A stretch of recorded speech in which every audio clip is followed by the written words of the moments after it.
All right, so it's, we call the meeting to order. It's 6:01.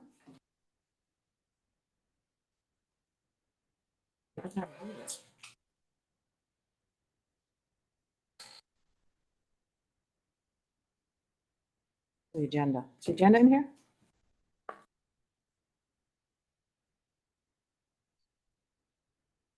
Hey, Rocco. Hi, how's everybody doing tonight? Doing great. How are you? Yes, thank you. Good, good, good, good. Yeah, because you can only see 3 feet in front of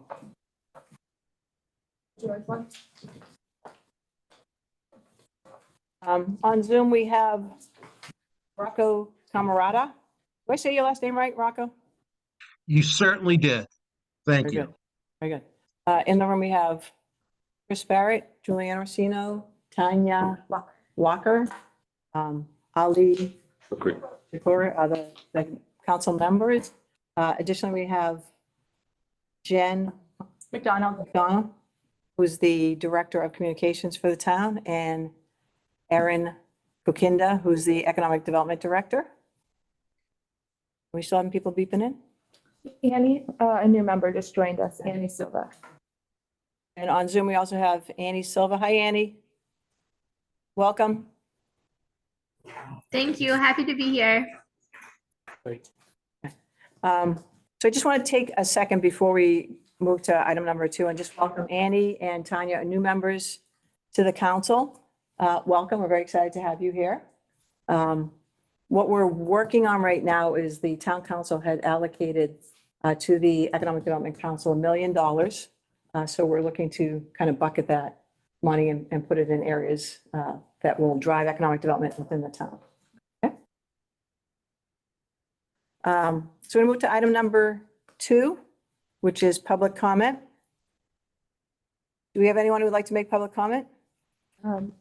Scott McCauley has his hand up. Okay. Mr. McCauley, as you know, we like to keep public comment limited to 10 minutes. I'll be short, and thank you, Chair, for giving me the opportunity to speak this evening. As some of you probably know, I'm the one that filed the open meeting law complaint against the board for the agenda and what transpired at your previous meeting with not properly noting all the items that you needed to vote on. Mr. Mullen will be, I'm sure, sending me something tomorrow because it's the deadline, stating how that I was incorrect in my findings and that vote can be taken at any time, which, you know, is actually true, but the agenda itself did not note all the things that needed to be revoted on. And the things that needed to be revoted on were known for quite some time, the back and forth and emails that I was involved with. So those items all should have been listed out. And frankly, what Mr. Mullen should be advising you as to, and what I was looking for, and what I've seen on the agenda this evening, is to have better agendas, better roll call votes, and better understanding of what's to take place in your meeting so that the public knows what you're voting on. I've been following this very closely. I had no idea that you were going to vote on over $800,000 worth of stuff that evening. So I think the general population who hasn't been following this board would have no idea. So what Mr. Mullen probably should advise you to do was to set up a new agenda at a new meeting, list all this stuff out with all the figures, and to revote on everything. Come in, sit down, go through the memorandum of understanding with you again, because it was evident that evening that you didn't clearly understand what it was. So that's all I was asking.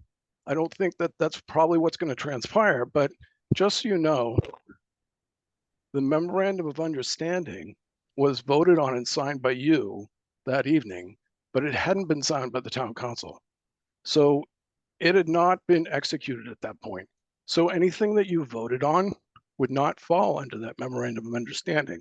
So if the state comes back after January 1st and says that, yes, you did violate the open meeting law, you need to rectify this by meaning you need to revote on everything, you're doing that after the first of the year, and this stuff would not fall into that memorandum of understanding. So that money potentially could all get clawed back. So you really need to think about maybe putting all that stuff back on a detailed agenda and voting on all this stuff so you don't end up losing it. So I'm just putting that out there because I'm not sure how Mr. Mullen's going to try and spin this one, but that's just my take on all this. I'm not an attorney, but I would say the town council hadn't signed off on that yet. So that means that that's an unexecuted document, which means any of the stuff you voted on that night is potentially going to get clawed back. So just wanted to let you know. So, but I'll cede my time. So thank you, though. Thank you. Mr. McCauley, can you please give your address? Oh yes, it's 32 Walden Road in Scott Thank you. McCauley. Thank you. Thank Sorry. you. We have one other member of the, thank you, Mr. McCauley. We have one other member of the public who has their hand raised. Hi, Julie Scott, Central Street, Wakefield. I didn't know Scott was going to speak tonight. In addition to what he said, and I agree with everything he said, last month you attempted to make a revote because the first vote wasn't legal as far as the chamber allocation of $10,000. And there were 3 members at the meeting last month who couldn't vote because they're members of the chamber. Unfortunately, that's not on tonight's agenda. I would hope it will be on the next agenda. And maybe you should meet twice in the upcoming month to get everything done by the end of December 31st at least. I'm so glad that Erin emailed me this afternoon. Stated in her email was that tonight you are hearing a presentation from the SUFA representative to learn more and to ask questions. The reason I was worried about tonight's meeting and reached out to a lot of people was the EDC agenda wording is always vague. The October 9th agenda wording for item 4 said ARPA funds allocation discussion. And similar to what Scott just said, just under $500,000 was appropriated and voted on at that meeting. Tonight's agenda, item 5 says economic development ARPA funds discussion. Well, discussion last month went vote. So tonight it might mean vote. So I agree with what Scott said. I wish I knew he was talking because it changes a lot of what I'm going to say. Like I said, last month, the word discussion meant that many hundreds of thousands of dollars worth of votes were to take place. I will continue to share my concerns because of what I've experienced by watching the EDC meetings. If one views any agenda item listed as a discussion, it's highly probable that it will be voted on, as demonstrated by the past practices of the Economic Development Council. Perhaps the chair should be encouraged to revise this practice in the future. All serving on the EDC should agree that their agendas must be specific in regard to discussion topics and votes. That's in fairness to the taxpayers that you represent. Last month, there was a vote taken on an item that was never before discussed. You didn't reach out to the publisher of the work being discussed. No one sought to find out if the work to revise the 2016 market assessment was something that the publisher would or even could do 8 years after its publication. The item discussed was not on the agenda, but it was voted on. That is not right. If this work cannot or will not be completed by the publisher, what will happen to the $25,000 that was allocated? This aspect of the vote was not discussed and was not considered. The need for the votes last month came from previous votes not being legally taken by 2 EDC members who voted on the items, and they were not sworn in by the town clerk as required by state law. Perhaps even that bit of information should have been explained on the agendas. The agendas are not sufficient if they have fewer than 20 words. So I look forward to listening to the rest of the meeting. Thank you for volunteering on behalf of the community. Thank you, Ms. Scott. Anyone else? Yes, Bronwyn Dalrymple. So, Ms. Della Volpe, we have a cap of 10 minutes. Could you make it 2 or 3 minutes, your comments? I'll do my very best. Okay, thank you. Bronwyn Della Volpe, 8 Cyrus Street. I do have to concur with the previous 2 speakers and also to ask that everyone please state their name before speaking. It's hard to hear and nearly impossible to follow meetings because the viewers really can't see who's present in person. So if you could state your name before you speak during your meetings, that would be very, very helpful to the people watching the meeting. I had sent an email to you asking that all the members receive it, and I will go over it very quickly. After researching the SUFA kiosk and reviewing your meeting videos and minutes, I want to register my grave concerns regarding the proposed electronic kiosks. These kiosks, in my opinion, are unattractive and do not enhance or align with most of what we want for the appearance or ambience of our downtown. We already have kiosks that have sat virtually unused, unfinished, and not kept updated. These were controversial addition to the downtown and the lake area with sound and lights deactivated because of the public outcry. So I hope you can keep that in mind. The town of Wakefield has a kiosk policy which requires town council's approval, which I'm sure you're aware. I'm concerned that all members of the town council have not been given adequate details or the time to research and discuss such an unsightly addition to the downtown landscape. This should have been done prior to this stage of kiosk discussions. The Wakefield public has not been adequately informed or asked about this SUFA proposal, nor to my knowledge has this committee gathered public input commensurate with such an intrusive addition to the downtown. My research shows that these kiosks pose a threat to personal data privacy, even for those not actually using the Ms. kiosks. Delavolpe, we actually hit the limit of the 10 minutes. Do you want to make a final comment? I would just like to ask if my email was shared with the all of the committee members and whether or not you've read them. Thank you. Yes. I don't think you can talk. So everyone has received the emails that were sent and the request was made to send them, just confirming that everyone had opportunity. Yes. Thank you. Thank you, public. Item number 3 is the meeting minutes from August 21st and October 9th. They want to have a chance to review the, meeting minutes? Yep. And does anyone have any comments on the August 21st meeting minutes?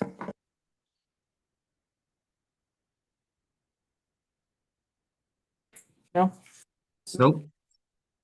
How to do this? You make a motion to accept? I can't even remember. Did not.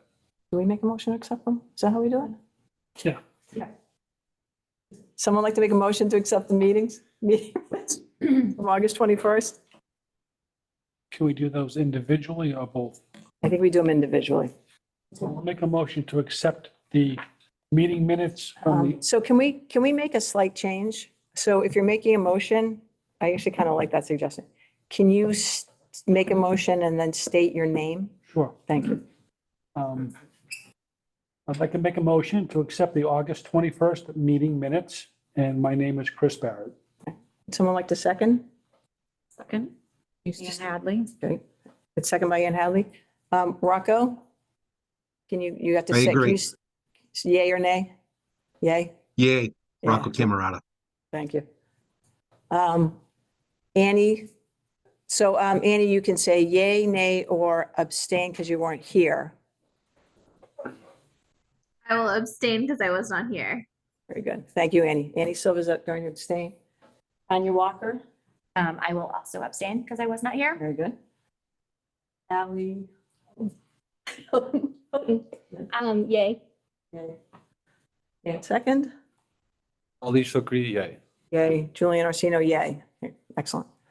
The next one, the October 9th, did anyone get a chance to review those?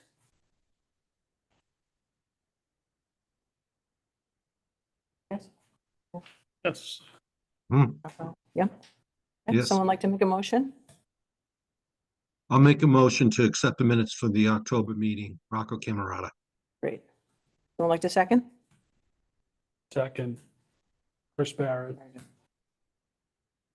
Julianne Orsino in favor, yay? Oh, wait. Annie Silva, would you like to yay, nay, or abstain? I will abstain since I was not present. I will also abstain since I was not present. Great. Tanya Walker abstains? Ally Houghton, yay. Ian Hadley, yay. Alicia agree, yay. Excellent. Very good. Thank you, everyone. So we have received an open meeting law complaint. Everyone has had a chance to review that? Who's received it? Yes. Okay. Yes. So it's open for discussion. Does anyone have any comments, anything they would like to discuss? Seems pretty straightforward. The public has reviewed it. So I'd like to make a motion to have the town solicitor respond to both the complainant and the Attorney General on behalf of the Economic Development Committee. Thank you. Chris Barrett. Very good. It's town council. That's his It's town solicitor, council, Tom Mullen, counselor, yeah, Yeah. right? council, COUNSEL. That's what he goes. He's not by. he's not the solicitor? No. Okay. So Sorry to be- I'll amend that to say Town Council Tom Mullen to respond to both the complainant and the Attorney General on behalf of the Economic Development Committee. Anyone would like to second? Ally Houghton, I'll second. Excellent. Folks on Zoom, Rocco, Yay. Rocco Camerata. there was a yay? Yay. Okay. Annie Silva? Yay, nay, abstain? I will yay. Oh, okay, good. You can abstain. I will abstain. I was not here, Tanya Walker. Okay. Ally? I seconded. Oh, you second. Oh, sorry. Ian Hadley, yay. Ali Shukri, yay. Julian Orsino, yay. Thank you. Okay. Moving on to item number 5, Economic Development ARPA Funds discussion. We have Mr., where'd he go? Mr. Wes Cohen, who's here joining us. Is it SUFA? That's how you pronounce it? Yes, great. Thank you, Mr. Wes Cohen, for joining us.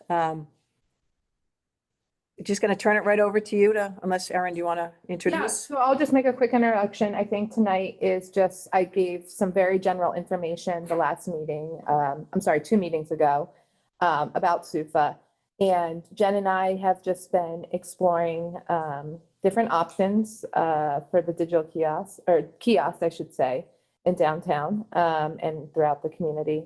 And SUFA, they reached out to us a few years ago. We revisited it this year. He presented to us and just thought it would be, as we're talking about marketing, wayfinding, just a good time for him to just present what they're looking to do for you guys to ask questions and if it's of any interest to anyone.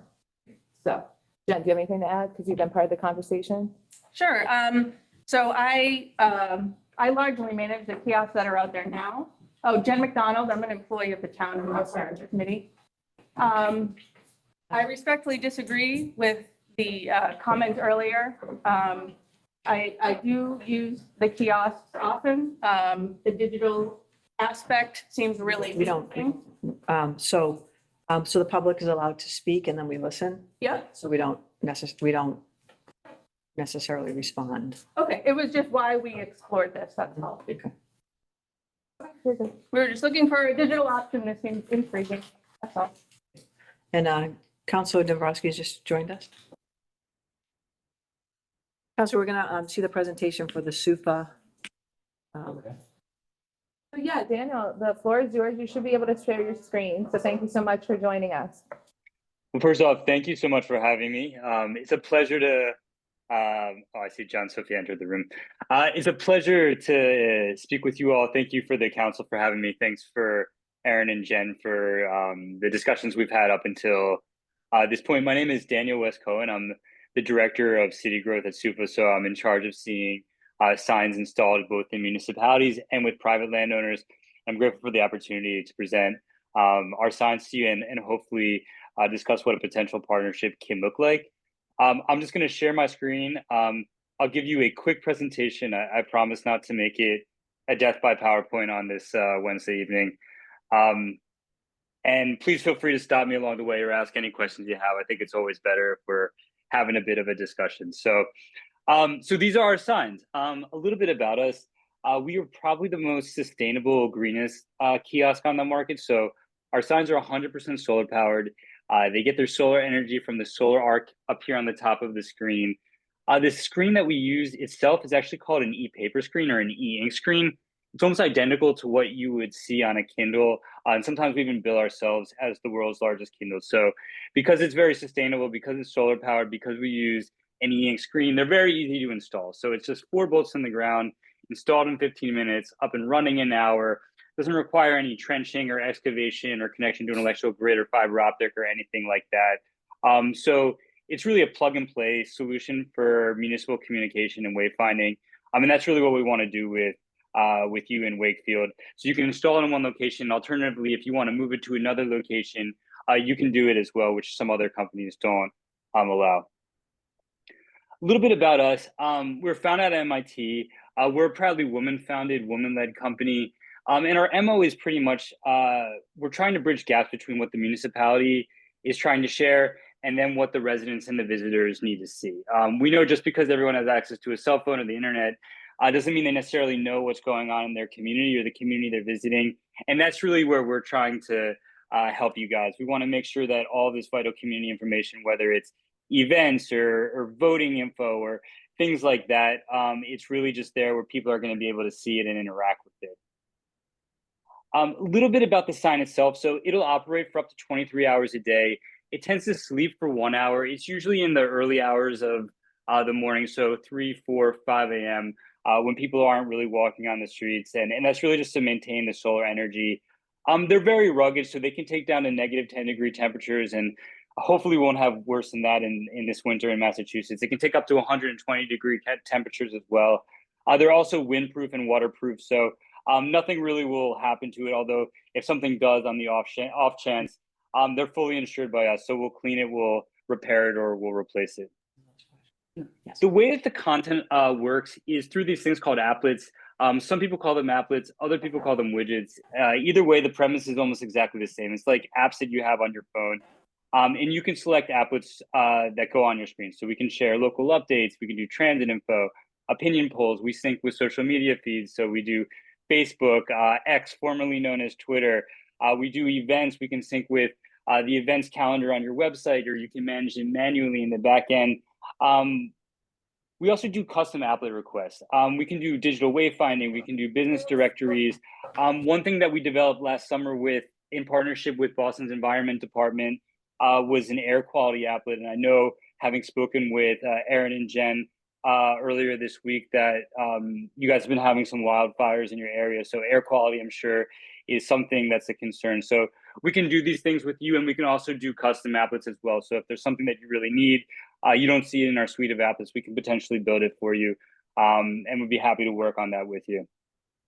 The other thing that we do is that we create a custom vinyl for your sign. I hope you don't mind. I took the liberty and work with our design team to just put something together for the town of Wakefield. Maybe you like it. I'm sure you'll do a better job than I did. But we can brand it to have it be whatever you want it to be. So it can be your colors, your font, your logo. On the back, you can have a wayfinding map. You can have multilingual information. You can have a QR code that leads to police or public services.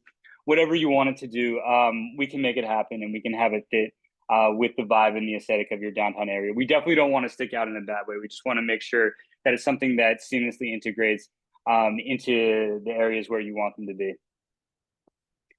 The other thing that I wanted to share with you is that we also can do different layouts on our applets. So you might say, hey, we don't want 4 applets, we just want 3 applets with one big applet on the top. We can do that.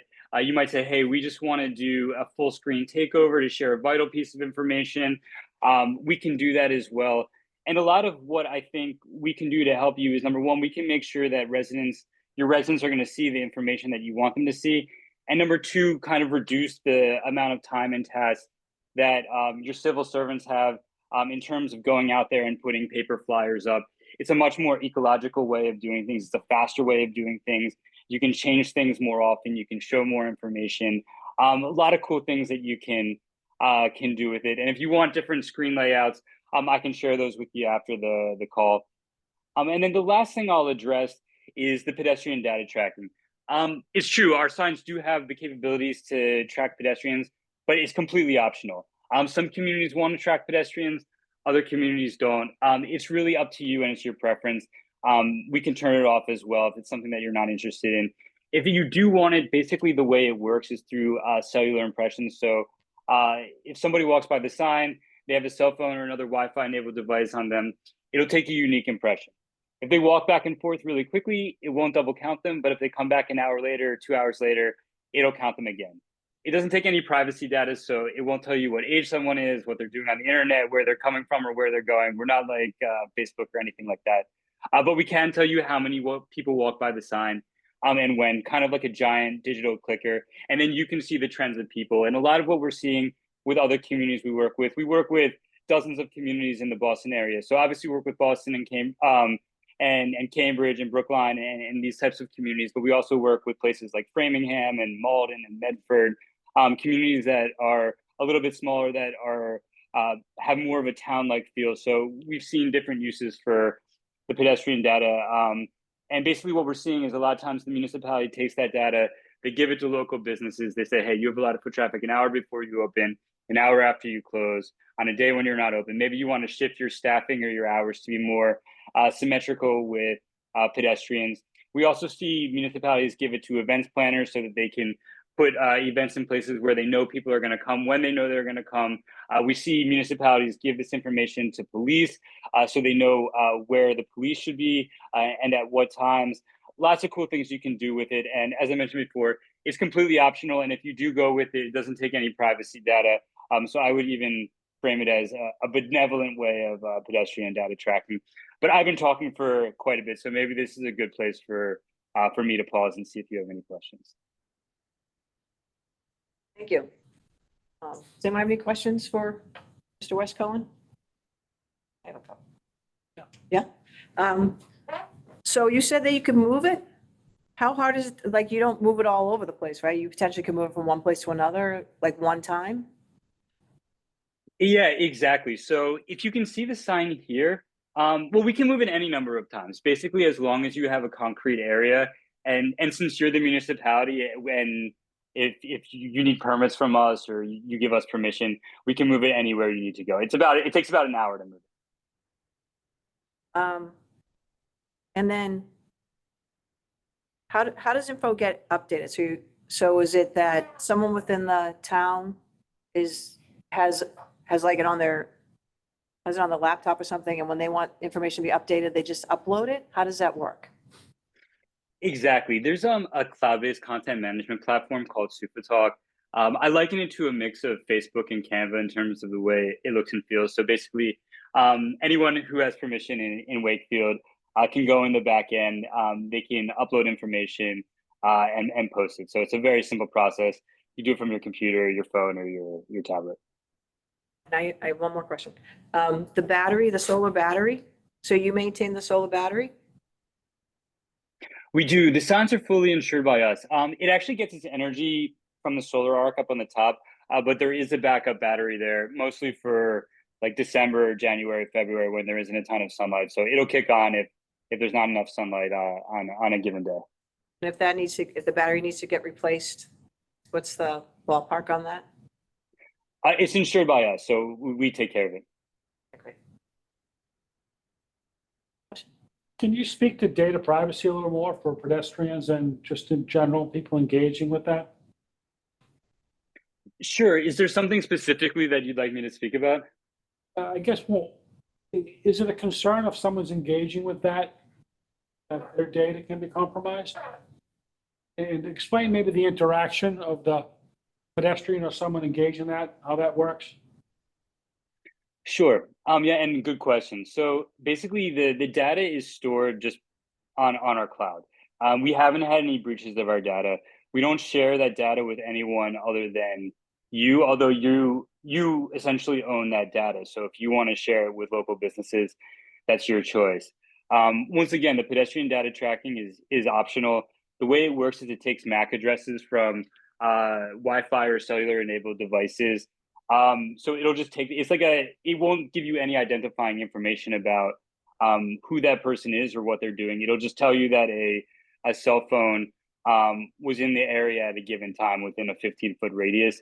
And once again, it's optional. If it's something that you don't want, it's turned off and it's not taking any data. Thank you. I'm sorry if you did speak to this real quick. Actually, I'll let Annie ask a quick question. Annie, go ahead. Thank you. Thank you, Daniel, for your presentation. I have a question about vandalism in other communities. Have you seen, these kiosks be vandalized, or if that has happened, how easy is it to clean up or replace? Yeah, also a good question. The signs are fully insured by us, first off, so anything happens to it, we'll take care of it. A lot of what we have hundreds of signs across the country, and I've seen signs vandalized 5 times and one sign hit by a drunk driver, which there's nothing really you can do anything. You can't do anything about it because there's a drunk driver smashing into it with the truck. What I think is very interesting about the sign is that I think it elicits an emotive response for residents and visitors in the fact that it provides community information. So it's a lot less likely to be vandalized because people see it as something which is supportive of the community, as something that's purely advertising related, which in our experience gets vandalized more. People are less likely to vandalize something that gives back to their community.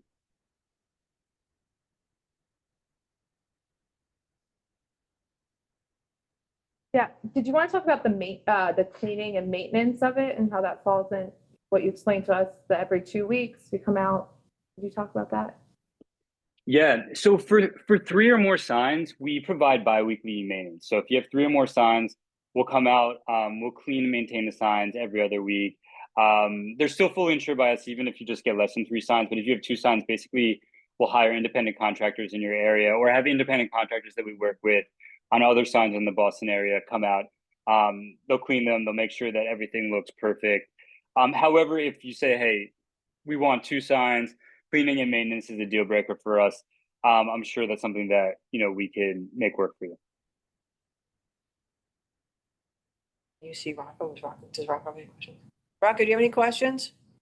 Yeah, I just had one question, back to the vandalism. Is there any cameras or is there anything on the sign itself that would alert, that could record any kind of potential vandalism, anything like that? Yeah, that's also a good question. Well, the signs have sensors themselves. So if something happens to the screen or something happens to the solar panel, we'll know. We if you have cameras in the signs, once again it brings in the question of privacy. That Correct. thing comes in with the pedestrian data tracking. So it's something that's, I don't think, out of the question as like an add-on, but if from where I'm sitting and probably where you're sitting, it's something where you'd want your constituents to be okay with that privacy. And maybe you have cameras in other places in Wakefield and it's cool. It's not impossible, but it's something that would be an add-on. Okay, thank you. Thank you.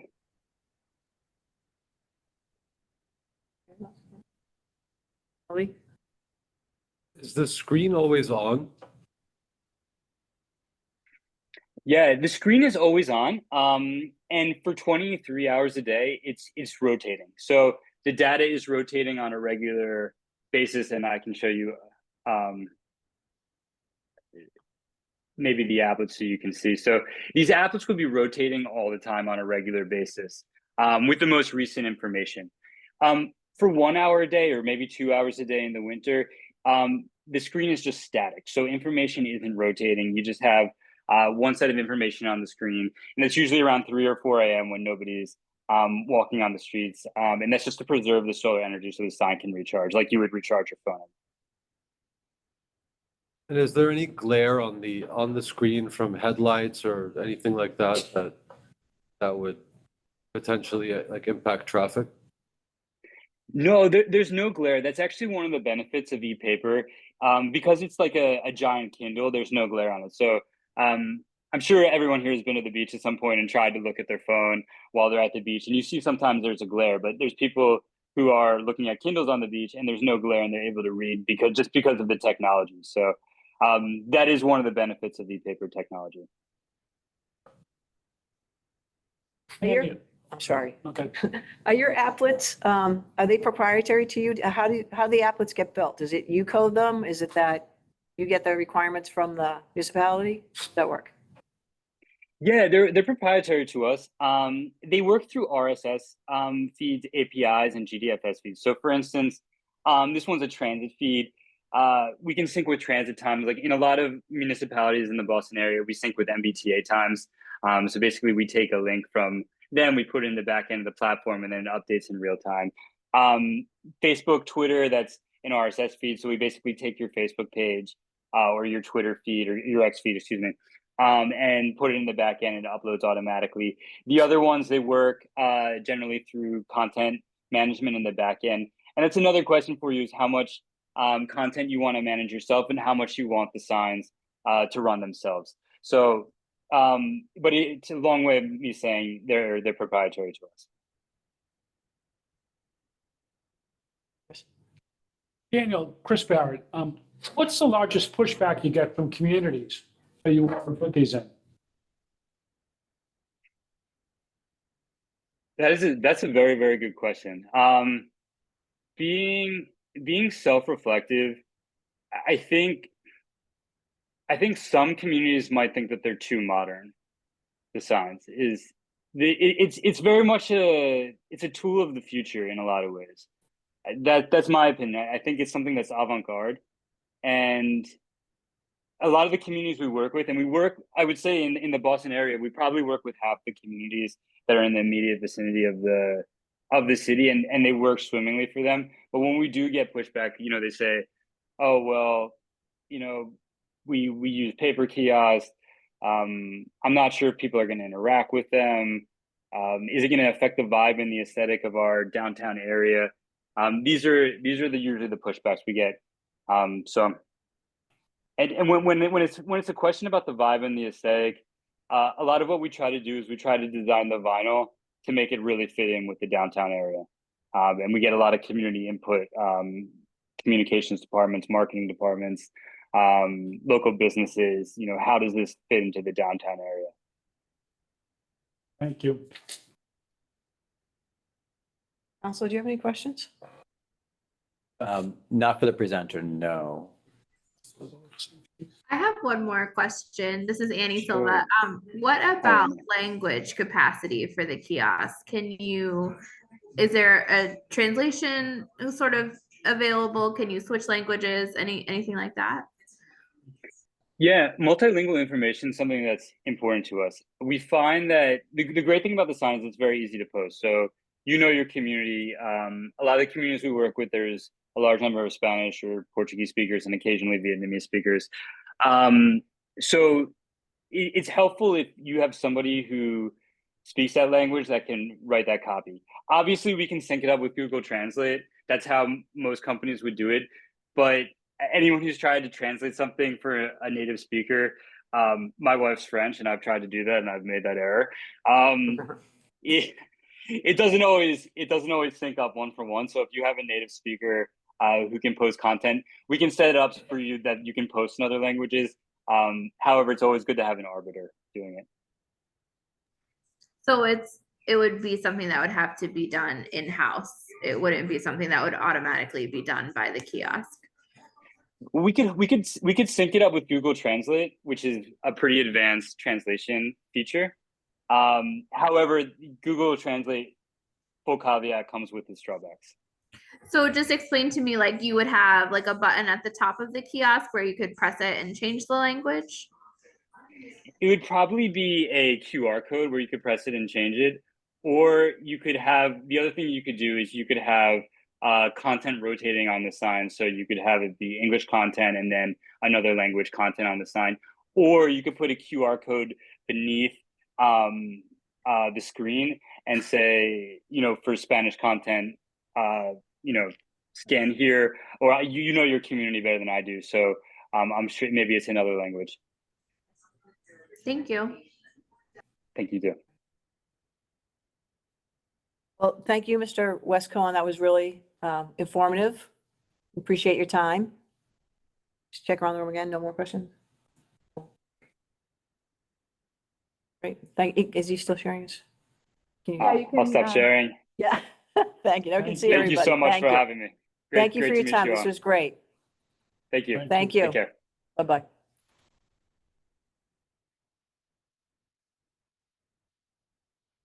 You want to chat about it now?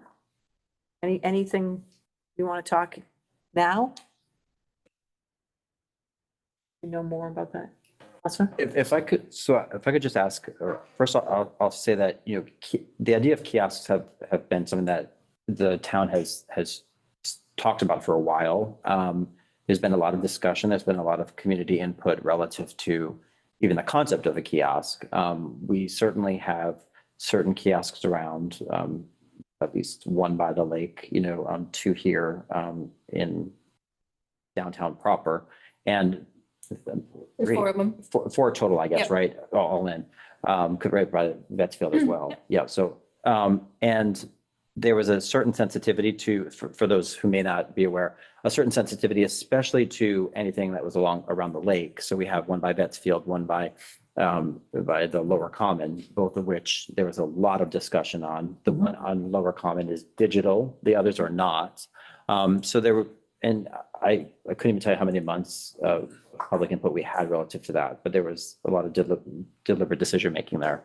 I know that there are part of what was originally envisioned with the kiosks was to be, they were actually came through the Main Streets program. Initially, that's how that came into being. And the thinking was that there would be really like a large poster size announcements, if you will. It was then determined that that was, I know Jen McDonald, who really then was charged with figuring out how to make these work in an effective way. Those were way too expensive. So then it was determined we'd have things in 4s, and there was a paper size that was more appropriate. From a logistics standpoint, that from the beginning had always presented an inherent challenge because it takes the people power, as Mr. Cohen had indicated. And so Jen can print off great stuff. We still have to have it swapped out. So there was always an issue of making sure that the information was fresh. And that will always be an issue. And even prior to the kiosk, there's a separate bulletin board right by Vetsfield that has been there that predates the kiosks. And that too was something where papers had to be, DPW often would have to take down the information because it was outdated and the like. You think about anything, in your Starbucks now, you see signs up, they have to pull those up. So I think part of what we were looking at from the digital standpoint by the lake was to see what sort of improved functionality that afforded us as a community. And so I'm interested, Jen, in your feedback because we have 4 kiosks, 3 are not digital, 1 is. Mm-hmm. What your experience has been and what you see as a potential value add, understanding the community concerns that have always, been a part of this discussion. Can I add one additional point to that? And how do you both see this fitting within economic development? So everything that Councilor Dombrowski just said, and then maybe framing it within economic development for this council. Sure. So I'll take the first part. So I started just after these were installed. So I didn't necessarily have any input on them, but I love them. I work downtown, I walk a lot, I see people looking at them, and I think it's great. It's a way for nonprofit organizations to advertise their events and get out municipal information too. As Ed mentioned, initially you had to print on magnetic paper. They were magnetic, which was a real challenge. So we modified them a little bit. So now it's just papers that we can print here that can be put up by Public Works. We get them submitted all the time. The challenge, like Ed said, is it requires us to print them off. We make little packets. Public Works goes out, they're under glass. It just takes a little bit of manpower. If you've ever noticed, the one on the Common has one side that's a screen. It's essentially a TV screen. And it's very similar to the ones that you may see here in Town Hall. There are some in the Civic Center, there's some in the Senior Center. And those I manage from my desk. So those are just on a rotation. I have them every 15 seconds. They flip. It's the same posters, but I just have them rotate. So if you happen to be standing there for a minute, you'll probably see 4 or 5 of them. So it sounds like it's similar to how it would be here. There's a content management software. There are actually 2 different ones for the kiosk and the screens, but I update them immediately. So there have been times where, there'll be a community event and they're like, oh, we just changed the time. It's going to be 9 to 1 now instead of 9 to noon. And I'm like, that's great, but it's going to take me a couple of days to get your new poster up. Whereas the digital ones, I can just flip automatically. So I love the kiosks. I find value in them, especially for our community groups. For me, the challenge is the manpower, the lag, I guess. If you walk by now, you'll see that the Veterans Day poster is still up because we haven't had a chance to refresh them for the week. So that's where I find this very interesting, where it was a solution to that problem for me. I'll let Erin take over the economic development. I think from the economic development perspective, I think, when I started, there was a map on all the different kiosks of a downtown map of where businesses were located. I think with any hard print now, it gets outdated within a week or two. And so some businesses were labeled there that weren't there anymore. We constantly get asked, and I know it's been tasked by, the town council to various nonprofits, groups that have events by the lake. How can we attract more people to come shop and dine downtown? And I've worked with a variety of groups, the Chamber, the Boys and Girls Club, to put together like QR codes so people can scan and pull up a map, or pull up links of what restaurants, stores, and things are downtown. So I think with something like this, you could probably have something that lives there all the time with a map of businesses that are within walking distance of where you are. But also maybe if we have a special event, maybe work to kind of draw, make it special to that event to kind of draw people downtown. I think everything I'll kind of talk about a planning perspective, transportation. They have a lot of widgets when it comes to the commuter rail, as well as the bus line too. So we have a bus line that comes through downtown with the time and things like that. I think that's pretty cool. And I think too, talking about getting the word out there, a different way of getting community meetings as well.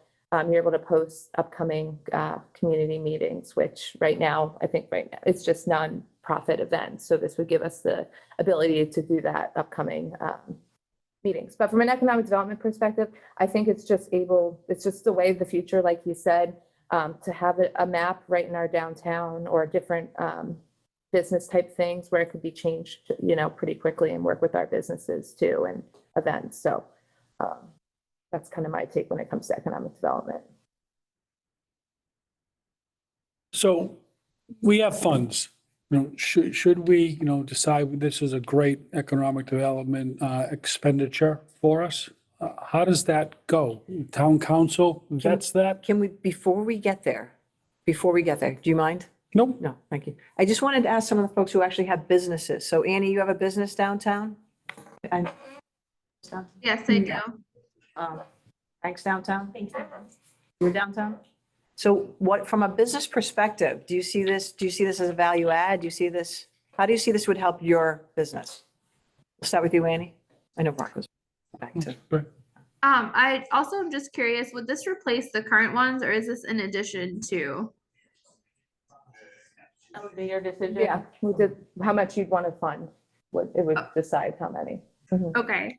I think, sort of to Erin's point about advertising the businesses, and sort of, having the attraction be the business district, the Main Street business and Albion Street business district of Wakefield, especially when there's events at the lake.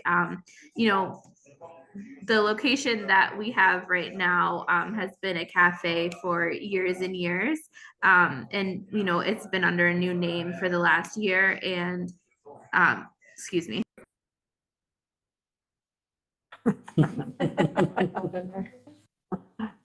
Sorry.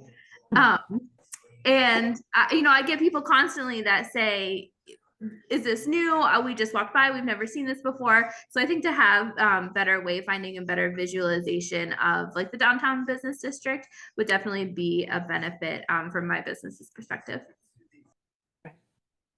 Rocco, do you have anything from a business perspective? I agree with those comments. I think anything that promotes the town and brings people together and read and all that is a good thing.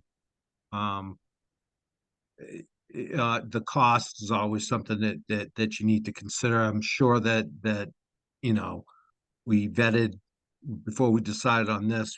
Maybe there's other choices as far as this goes, but as far as business development in the downtown area. It's a win-win. I didn't mean to skip you. You No, also no, have a it's fine. business. Fine. I mean, we're just dealing with the money aspect of these. So, should we be, and feel the council feels like that's something we should be doing, how does town council approve this, vet this? How does that work? Because I guess just from us, this is just financial. Kiosk like this, and you went through it, you briefly touched on the background. And the other concern is, should it take a long time, does that money do get clawed back? So Jen and I reached out to Steve just to talk about the process, I guess is what you're asking. Yes. So it is on town land, which, the sidewalk, so it would go to the town council to be approved to do something like this. So, before, I guess you could allocate money and then you go get approved, or you go to the town council, say, this is what we're thinking about spending money on. What are your thoughts for approval? But at the end of the day, if they don't approve it, it doesn't move forward. So if we did something, it would be contingent upon For approval, yes, council approval. correct, Pretty simple, I think. correct. Correct. Yes.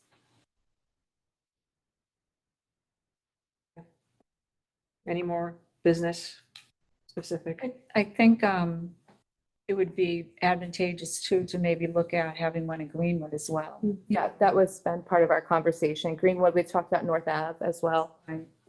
Corners over there. I see businesses really using this as a great marketing tool. They can post if they have specials, if they're having a special sale, if they're having an event, Sweet Bay, for example, has events all the time.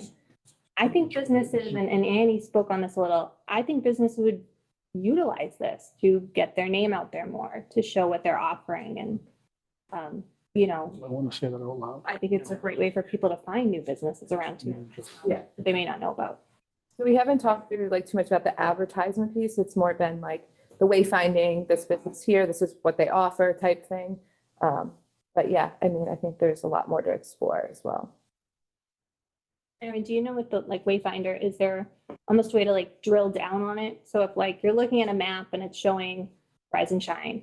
Yeah. Can you drill down on that and almost tap Rise and Shine to get more information about them? I don't believe so. So it's not a Something like touch that. screen. Okay. One of the pictures shows someone pointing, which Yeah, initially yeah. it was a touch screen. It's not a touch screen. Some of the ones, I don't know if Daniel is still on, some of the ones on the back had, as part of the wrap, the business or town map, if you will. And we did ask, initially when they were gifted, they had a big map. And then it got outdated and it was very expensive to reprint. So we did ask, when it gets outdated, what happens here? And he said, we'll just rewrap it. So it's a static on the back side. There obviously are widgets that could maybe be a feed if they want to submit ads or what have you, if the town council decides on policy and what. Sorry. I think that's a great point about these kiosks being able to help promote businesses that are sort of outside of the Main Street area as well. Mentioning that one would be in Greenwood or on North Ave. I think that would be really helpful. There's a few great businesses on Vernon Street and, outside of Albion and Maine that would benefit from additional exposure. As well, I really like the idea of a collective of businesses being able to, market their events and their specialties. The chamber does a great job of promoting the businesses that are in, that are members of the chamber. But, if any additional marketing that a business can receive is always helpful. I'm looking at the time, it's 5:07. Did you have something you wanted to add? I had two questions. One, I wanted to ask a clarification question about the advertising. You mentioned the word advertising. Do you mean that for businesses to be featured on here, they'd have to pay the town to say that? There is a model where you can have some, so you see here like Jack's Abbey in Framingham, it pays to be gives money to this be part of the contract. So it lowers the cost for the town. When we're talking about advertising through the screens themselves, that would be different. I think something we'd have to think about a little more, how you handle that. From a town's perspective, we can't really like advertise, if you will. But we were talking about like if a business has something going on and they're like, how do Like an event, and so, I mean, I think we've shared things in the past too that we'll have had. Yeah, you can have I believe you showed a feed of an events calendar. but that wouldn't be a paid thing? No, so it all depends. So there is a policy that the council put forward for the red kiosk Yep. now. And there is no business up there. It's nonprofits and municipal. Yeah. So they would likely have to make a new policy that says it is Yeah. okay if, in addition to say nonprofit posters, we allow business posters on these. But I would think that would be a council policy decision. And then really quick, hopefully, so since the static screen and it's not a touch screen, which I was really imagining this whole time. Yeah. That changes things. Like, what, do we have an idea of what the home screen would always be? Like, there's a wayfinding portion and then there's like a scrolling portion of upcoming things, or like, how, do we know, or like, is that like sort of a future thing? Like, we would figure out what we would want that to be. Yeah, you can have up to four. Yeah. So you could have, maybe a transit, especially because we have the two trains, as always. You could have a poster, if you will, in condom, always. Like we have now. An events feed always. So you could decide that. And then he showed another one that looked like it was one big guy up top and two little guys down bottom. So I think it's, And it changes. He said it can be rotated, right? I think, can it? yeah, you can Like you could- decide that. Yeah. So I think that would be something perhaps this, Well, So move forward. what I'm actually hearing is two, so there's the municipal, MBTA, events lane, and then there's the business advertising lane. So I'm thinking that we'll add this on to the next agenda item because it sounds like there still needs to be a lot more discussion on it. Can I just ask one more question? Yes, absolutely. Are there other ones, are you aware of other ones out there that we might be able to look at and see if there's different features that might fit what we're looking for better? So, I didn't mean to cut you off. No, I was gonna say, you spoke. to Oh, I somebody. am on a Mass Municipal Association group with communicators, and I put a call out, what do you have? And I got recommendations for these. That doesn't mean there aren't more out there. And again, the one that's up there at the Common, I think is really just a TV like. It is a TV, yeah. So based on recommendations, and it just so happened that I had seen something earlier, we move forward. But if you know of other things, absolutely, I recommend exploring as well. This just seems very interesting, solar powered, the requirement is intriguing. Yeah. No, I just was going to ask about the sizes and whether you would control that. Is that something you vetted enough to see that, we like the one big screen, or I want to have three, or how much that, how much control do you have over I the think we screen? control everything. Yeah. And again, I'm just going to reiterate what I'm hearing is there's two tracks. There's a municipal, MBTA, Yeah, I have a certain lens and she has a certain lens. and then, but what folks here are talking about also is making sure that the business track is an element of, for us to even like move forward on this, that it really would be important to have that business track as part of this as well. That, I feel like that should be the primary track. For our group, yeah. Well, I think it can do both yeah. evenly. Yes. Okay, great discussion. I'm going to move on to number, Can I just add one thing? Yes. I would just caution everyone relative to this, that this is a very sensitive topic in the community, and there's a long history of that. And I would be less focused on the financial aspect of it, because this body is soon not going to have any dollars to suggest allocating anywhere, and more just about the idea of getting back to your core mission relative to economic development specifically. Because any of the financial implications will have to be considered by the town council and also voted on by the town. But there's a lot of aesthetic concern that comes with this sort of a project. And I believe some of it was during the public comment. And so this is not a process of the EDC decides this is what's going to happen, goes to the town council for approval, and it gets approved. Like, that's not how it would work. There would be a lot of public engagement. I would envision there being model kiosks available here for people to see, understand what the paper white screen is like versus like a glossy screen, for instance, the brightness, all the sorts of things that are going to be considerations for the community. So there's a whole lot of community dialogue that would have to go into this. So I'd encourage your council to look at it from the perspective of if this is something you think is warranted and beneficial to the community, then yeah, we have the MOUs for a reason to be able to have some seeding of these. But then longer term, it would be a town commitment, presumably. That's a whole different discussion, to be had.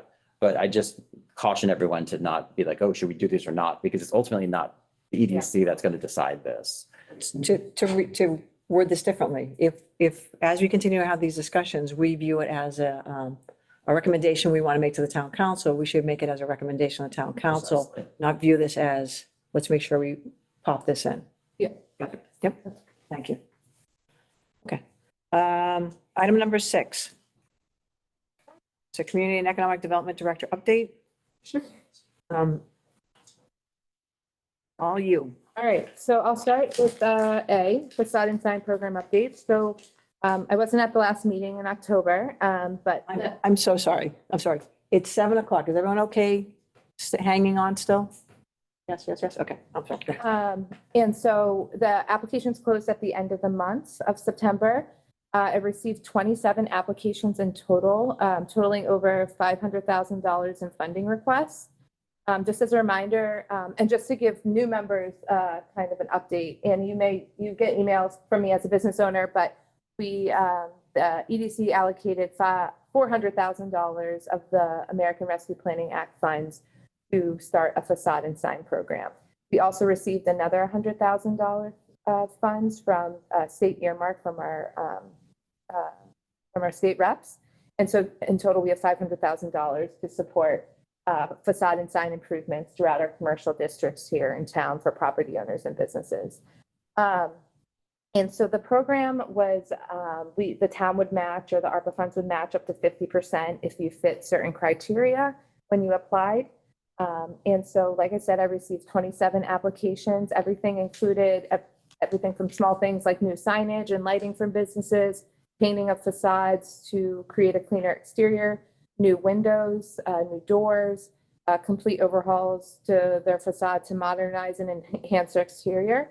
I've been having ongoing meetings with the building department to make sure that what people are proposing, what direction they need to go in, zoning board of appeals if they need to have a special permit or modification or variance, or if what they're doing is allowed by use based on the sign overlay district or the sign district.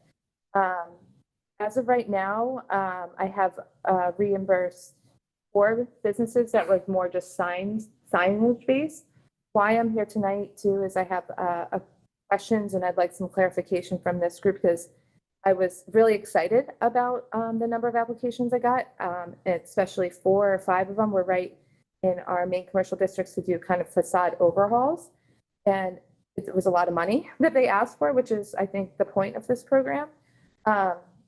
And I would love to fund them, but I just want to talk to this group. I sent you a list yesterday of the asks, and what they're looking to do is what we're willing to cover when I'm getting invoices when it comes to permitting fees, architecture fees, engineering. I'm getting some quote, within the quotes of that. And that's not how I thought the program would be. I thought it'd be more the actual work that's being done.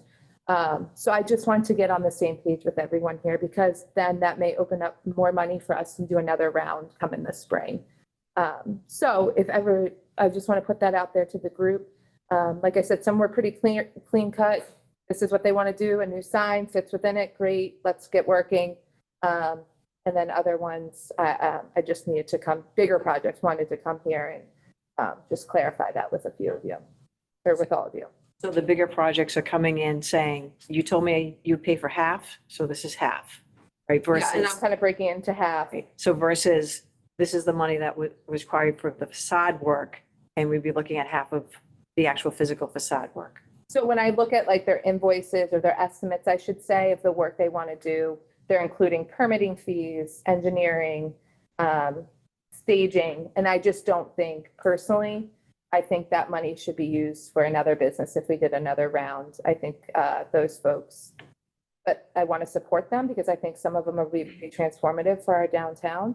But I don't think that's where this, I don't think this program should be covering that. I think it should be covering, if you're doing new siding, if you're doing new doors, new signs and things like that.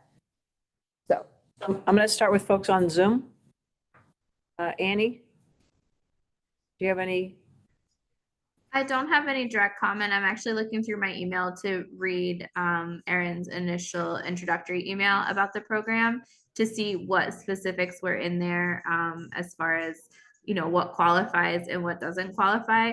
I'm also curious, when businesses receive these funds, are they asked to sign like a forgivable loan contract? So they have a contract they need to sign that basically says they are liable for all payments until that everything's done, and then we reimburse them 50%. I had Town Council Mullen look at it, and and so I don't pay them any of the money until the work's complete. I know that the invoices have been paid when I talk to the contractors, so that's how I've been running the program. No one gets money until I know that their contractors have been paid, and it's reimbursed to the business itself, so they have to pay the money up front. Gotcha, makes sense. And they have to sign a contract acknowledging that. Got it. Rocco? I agree with Aaron. I think permits and fees should be borne upon the business owner, not funds themselves. Thank you. Clawback provisions on timeframes for people who do the work. Is there anything in there that, you hand someone this much money to, and I do agree with actual work versus engineering, design, permitting. I think that should be on the business owner. But is there a clawback provision for a year, 2, 5 years? Yes, I Some of these, do have language in it, and I meant to pull that up with. or reimbursement on the funds? Um, And that has another question after that. Why don't you pull it up? It's award letter / contract.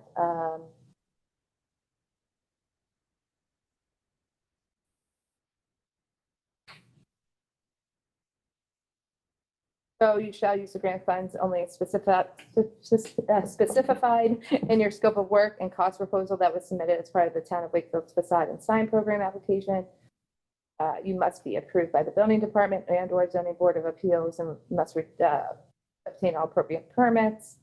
If your work deviates from the approved work, your grant funds will be withheld. So if they do a project and they said, and it's not what they propose and I have in my scope of work that they apply for, then I will not pay them. So they decide to sell the building 6 months later, and they took, $65,000. I think it still benefits the town. The building looks better. So no, I would not, I don't have language about that. I think it benefits the community, and I think overall that's what this, and then the signs are small money, so. So what they're saying that it costs, I'm going to just use round numbers. So we've got a pretty big project, $200,000. We're sending you a bunch of, not even invoice, but what's it called, proposals up to quotes, up to half of that amount. So the other $100,000, are they just not understanding? Because if it's, I'm paying someone to point the brick and I haven't put that in. I've got that, they've got 2 buckets, right? So they're saying it costs $200,000. Are they taking all the facade work and all the sign work and putting it in, asking for that to be reimbursed? Well, yeah, because it's part of the facade. I mean, we do have facade renovations, including the restoration of architectural details. Right, the first bullet. So say it's 200,000, their actual work is 70. Are they just then tacking on the extra 30 because they're like, oh, I can get half? Is that? Yeah, I mean, I'm seeing the breakdowns. It's like permitting 30, that's just an example. Right. Then the actual work, 70. So there's a few things that we're pretty clear that we're not part of this program, that I've already wrote back to people that you need to take this out of the quote. We will not be covering this. And then they send me back a revised quote that's less. But I think my struggle was with the permitting, architecture fees and things like that. Yeah. I agree that shouldn't be part of it. I agree.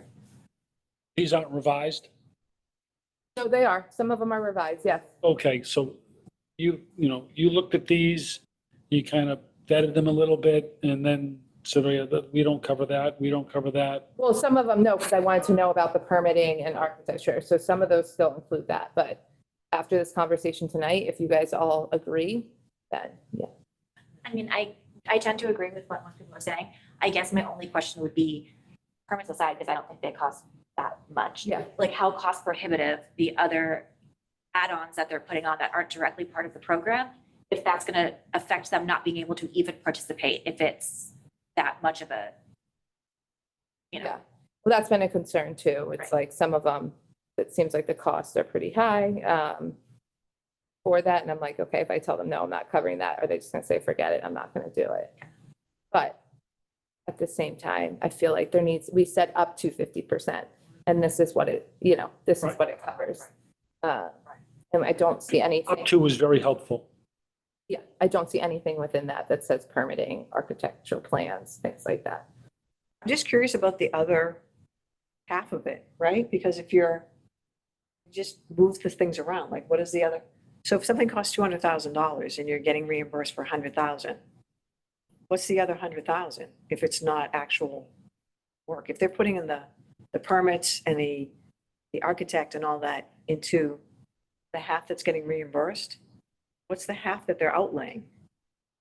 Is what work is that? Erin has defined parameters, so she's only paying up to 50% of whatever those defined parameters are. So in your example of, like, say, we'll just take permitting, for instance, that would be something that's not included at all, right? Just similar like to maybe that there might be other things that. Out of pocket money. So Yeah, I'm not following, I'm sorry. So we're gonna redo this. It costs us 200,000 to redo this. The walls cost 50, the floor costs 25, the furniture costs 25. We're saying we're not gonna pay, and they submit the walls and the furniture, right? The entire project is $200,000. What are they covering? So they're covering half of it. They're covering anything beyond 50% Yeah. of the walls, 50% of the furniture. Why wouldn't they just submit? Some of them are. But what you're they can't get more than It's not, 50%. it's not the whole, it's not 50% of the whole project. No, it's 50%. No, yeah, they may be doing other things that, yeah, no, it's 50% with whatever falls. It's 50%. It's itemized, and some of them I had to go Itemized back and allowable. and be like, this is not clear enough for me, I need you to itemize this a little more. And no, that does not fit within this program, no, that's not. So, I'm sorry. No. So the question is, if they're not even gonna do it, if it's something that would really change the downtown, and they're like, I can't, can we give a higher percentage on the actual physical work that would be the facade work? So instead of 10 grand going to your permitting, it'll be an extra 10 grand going to actually doing the wall. It'll be a higher percentage on the actual facade work, right? Because they're saying the wall costs 100,000, I'm gonna ask you for 50. And then I'm gonna throw in my permitting to get up to that 50%. No, I don't think, no, Because we're. no, they're just putting in how much everything's costing, and 50%, it's just half of that. It's all itemized. So you're looking at this from like each of the components and the 50%. If you were to do that and say, oh, if it's facade, it's more than 50%, then everyone's going to say, I'm not going to do the project unless I get a higher amount than 50%. So I don't think you can do it that way. I think the way you can do it though is to pull out, like Aaron's saying, certain of the things like engineering fees, for instance, that aren't of direct benefit, in the same way. So those get pulled out, and then you're left with, okay, this is what it is. As a percentage of the project, they're not getting ultimately reimbursed 50% of the whole project. They're getting reimbursed 50% up to That's what they're- of certain of the elements that are the priorities for the council. Yeah, exactly, what's been highlighted. The only other thing I would just caution everyone on, just conceptually, is the idea of architect fees.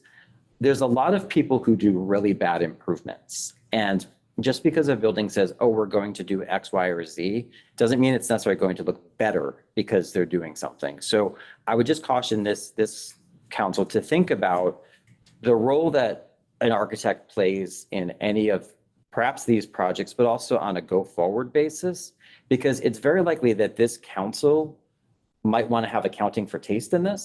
And the idea of having an architecture firm or potentially firms, even on retainer, allocating a certain amount. So when smaller businesses are perhaps looking to do something like, I don't know, I want to make my facade look better, but I don't know how to do it.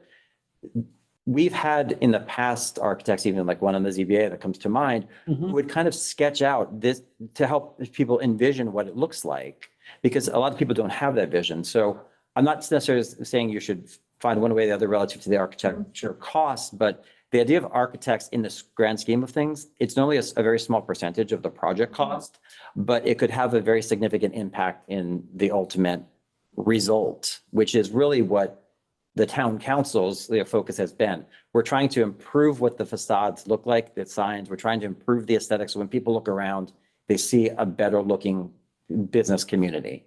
And so that some part of that might, and this is a discussion for, another night to look at, okay, is there a role that architects play in helping people to be able to identify opportunities within their existing businesses?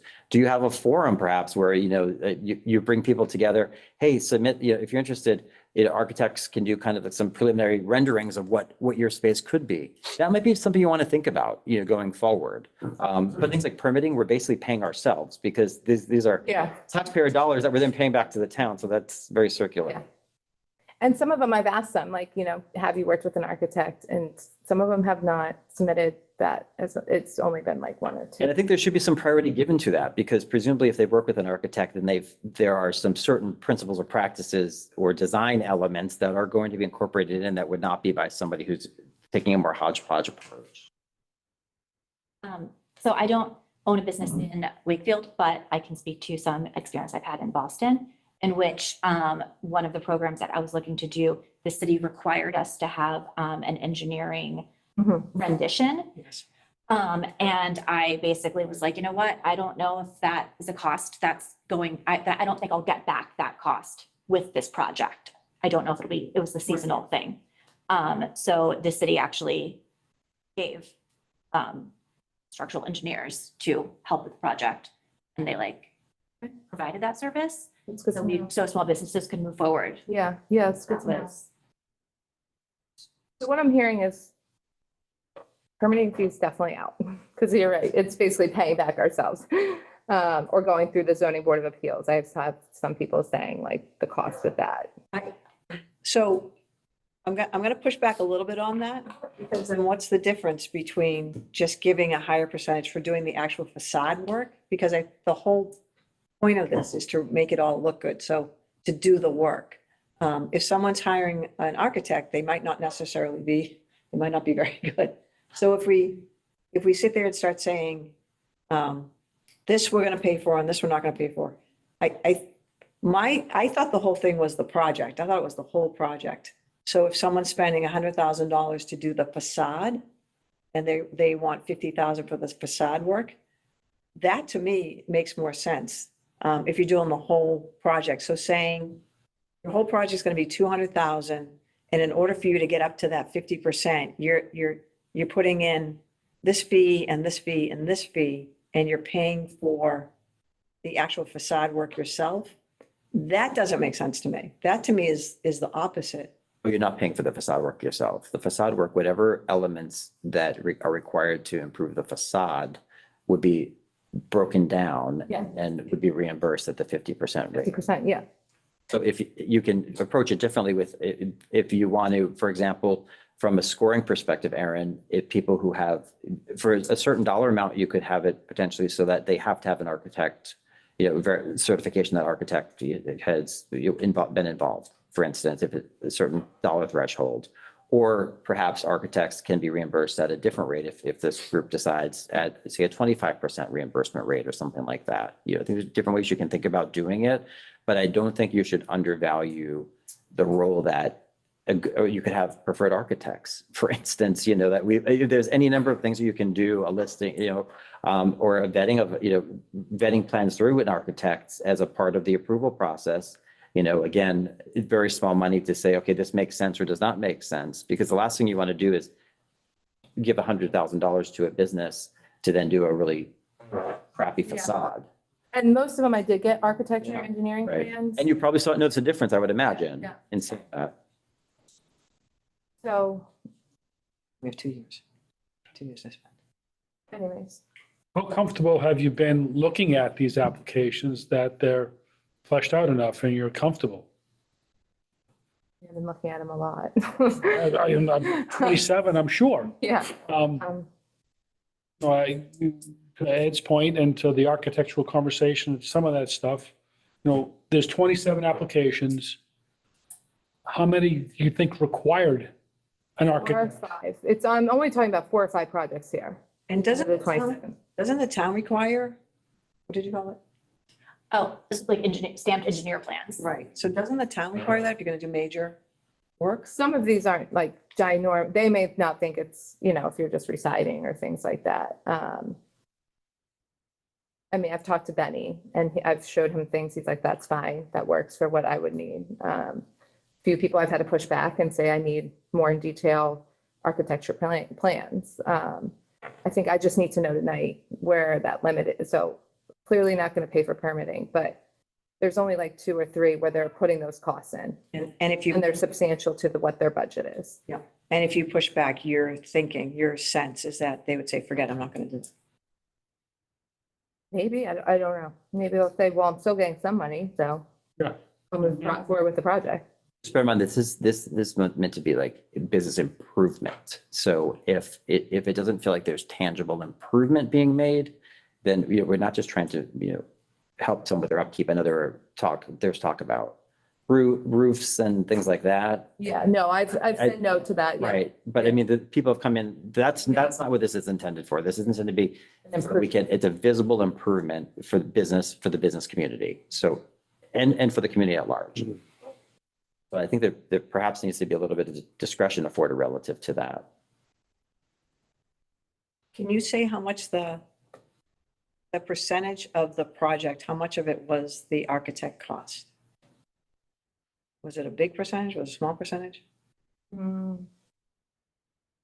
30,000 of, this is just one example of, that include engineering. I'm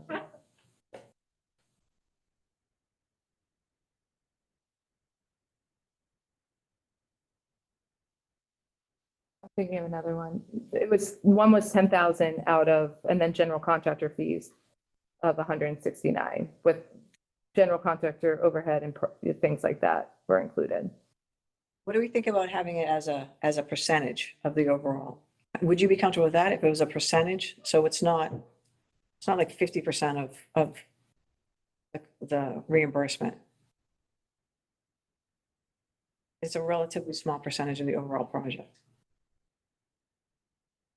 So like those, we cover 1% of permitting, engineering. Or not permitting. I think we're. Sorry. Yeah. Of engineering, of architect. So to Counselor Dombrowski's point, do they show you the architectural drawings? Like whose aesthetic are we going by? I mean, I check that it's following, I'm not the zoning administrator, so I'm not of one saying, but I make sure it's following. The German architecture is a Bauhaus, which is like, are we like, you know what I mean? Like whose aesthetic? Because if it's an architect's aesthetic. In Wakefield, if somebody fixes their sign, there's no permit or approval required, right? It's if they change it. That's correct, right? If they just replace, yeah, because even the backlit, the box signs, if they're just replacing nearly identical, that's correct. If they're making any modification to it, then it's a different process. Right. And what's there, is it grandfathered into some kind of requested aesthetic, or is it just whatever you change, you have to seek approval, or is what's existing already in compliance with some kind of standard that the town has set? A lot of it's out of compliance, but just grandfathered in, so it does have to be removed, but any sort of modification to it, but you could replace, so I'll take an example, someone like Cravings big backlit sign. not lit up, but backlit sign, they could replace that Mhm. again with something that looks identical to that. They can't light it though, for instance, you know? Yeah. And some of these buildings too have conditions. They've gone to the zoning board of appeals in the past, and that might be a new business. There's conditions that they need to follow that are to that building itself. But when it comes to aesthetics, I mean, we have our sign overlay district. So within that, there's certain requirements you have to fit within that. Our sign, we also have, More the facade, right? More the facade. I mean, Right. We like, you don't want to take that on, right? You don't want to be the aesthetic police. I guess the one thing I'll say, what I've received has not been, would be an improvement. But Great, okay, great. So what do folks think about a percentage of, or of the architect cost? So permits, everyone Yeah. is saying, I'm voting, so. But the architect, Sorry, somebody has showed you an architectural drawing. Wouldn't that mean they might have already invested money with an architect? yeah, but they're hoping to get reimbursed for it. Yeah, Right. yeah. Again, these are conversations, I haven't had with them either. So they might be like, oh, that's, I think you may want to think about perhaps not having just a blanket rule, but maybe take it on an ad hoc basis, because there are some higher priority buildings Mhm. that the town might be interested in making more of an investment in for the betterment of the business district. And there's some others where if it's pretty clear that something's going to go forward with or without that portion of the reimbursement. So I don't know if you want to necessarily have like a bright line test on that. I know it creates a bit of a gray area for Aaron, but perhaps Aaron, if you had some discussions and then came back to this council, if there were concerns, or maybe you treat it as an applicant could petition this council, for approval, for instance. So it's not a given, because then Aaron, if three of them are like, I'm not going to bother, but one of them's like, I will not do this project without that, then that at least narrows the scope to a single project to be discussed.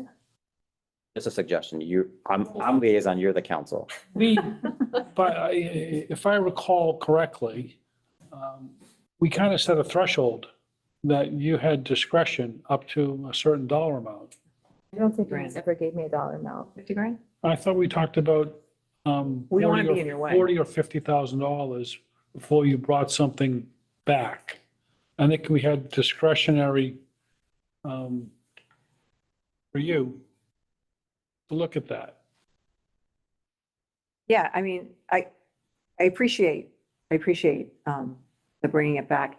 I think if you have these conversations and you want to say, you know what, I'm going to bring this one back, and then we'll specifically talk about that one. Okay.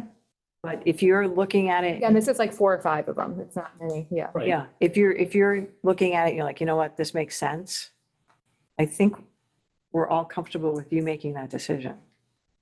I would kind of think about this council as the ZBA component. Like, for the most part, you can kind of call the balls and strikes, but if there is something where you're like, I don't know, I have to bring that back. Yeah. Maybe make that the exception versus the rule Okay. relative to that. Coming in saying, I don't think we should pay for permits. I think we're all gonna, yeah, it's okay. Yeah, that's your. Okay.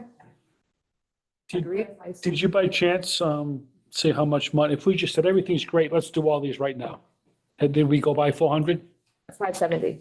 Okay. Around 570. Now I have it down to 510, because like I said, I did eliminate some things. Yeah. That's the half number. That's a half number. So Yeah. the improvement to the town would be over $1 million. Yeah. I'm thrilled that you got as many applications. Yeah. Yeah, I'm thrilled too. And I think there were some people too that didn't get it in on time. So if something for us to discuss at a future meeting, if we do go under the amount, if we want to run another program again in the spring. But I don't want to get ahead of myself. Let me get this going and then.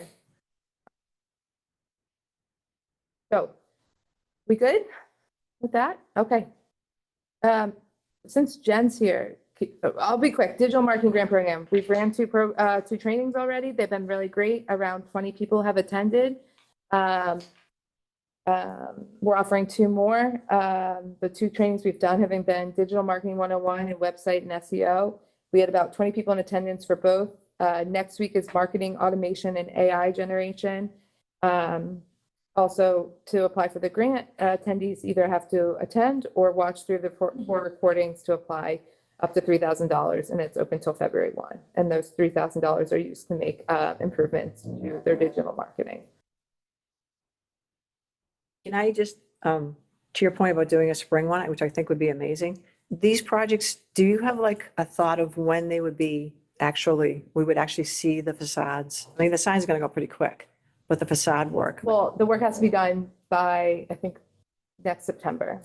next September. Yeah. Okay, okay. What's the timeline on reimbursements?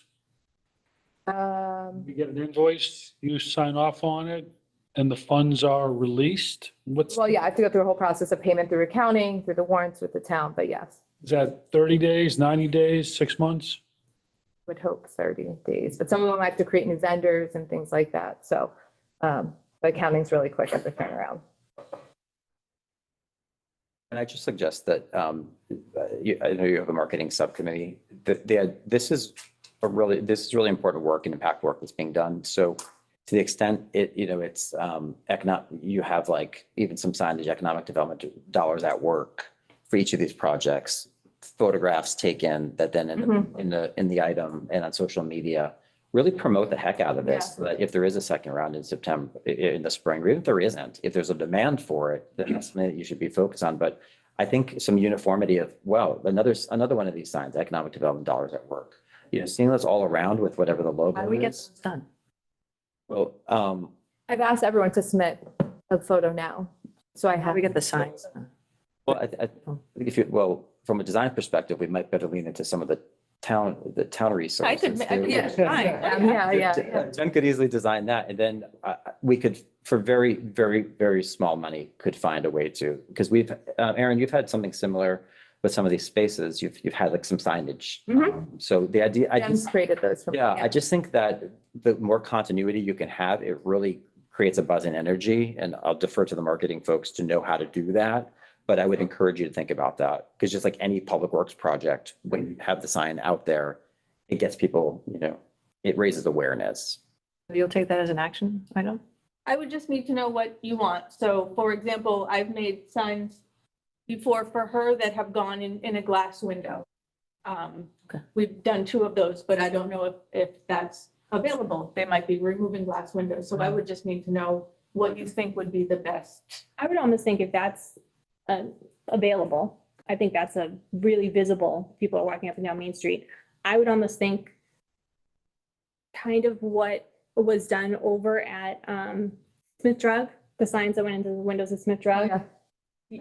Yeah, before the new business went in. I would think something like. Be here. Yeah. So I think something that size, is, it's attractive, it gets people's attention. And if it could be put in a window, I think that's ideal, because then people going by would see it. I don't know if you might want to add in a little clause that they would be willing to do that. Ally, would you be willing to work with Erin to come up with like language and then? Yeah, I think both Ann and I can sit down. A logo or something, I think would be cool. We do something too, like I've been part of the economic development of Wakefield or something in Yeah, there. whatever you guys, so you could work with Erin and Jen and come up with. That's a really big opportunity to really promote what's happening and raise awareness about this council and the work that's being done. There you go. Can I ask you one more? What do you think about pre-apps to find out if there is more folks who are looking to take advantage of the facade? Because it would be really amazing information if we knew that you had 10 more folks who wanted to do this, because then we'd be like, you know what? The pipeline's still there, and then we could vote to add additional funds to the facade program. Yeah, I mean, I think it's just putting a call out to, you missed the deadline, are you still interested? Reach out to Aaron Kokinda. Would love to learn what you were thinking. Great, and then just send out an email saying, I got 10 responses, or, because then we'll know, right? All right, it's I know. 7:35. Is everyone okay? Folks gonna run? I need to head out soon, but with Jen here, I think it's important that Do you have 5 minutes? Yeah. Okay. So this may be a larger conversation, but I'm just going to share my screen real quick, if you don't mind. I just put something together because Jen and I were talking, and I watched the meeting last time about the marketing and PR. I always talked to Julianne about this, and I think both of us had a discussion last week about where you want this $150,000 going to. From my perspective, as economic development, business development, there's a lot of current challenges other than marketing and PR in attracting new businesses. I get calls all the time about people wanting to locate here, but they face real challenges, higher rents compared to other communities, build-up costs that are not affordable, older properties that lack accessibility and other amenities, and some property owners that are not open to collaboration. So if I created some marketing collateral to try to market businesses to come here, there's still these real business development challenges that are out of the control of just marketing. So I just want to make that clear to everyone real quick. So some things that I would consider for business development, economic development for marketing, just for my office itself, is digital collateral. So I've met with larger people like the folks that own the Edge, Hobbs Brooks on Audubon Road. It would be nice if they had some information about the town of Wakefield, our demographics, new housing, what's available to them that makes Wakefield special. So I could use it for presentation for formal meetings, also an e-brochure. So I kind of think of it as two different things. Small businesses and large businesses, its digital collateral are very different, what they look like. So they each have unique needs. So I think Jen and I were talking, and I just wanted to put that out there, like those are my challenges when it comes to marketing, and those are the things that I think would be helpful to me to attract businesses here.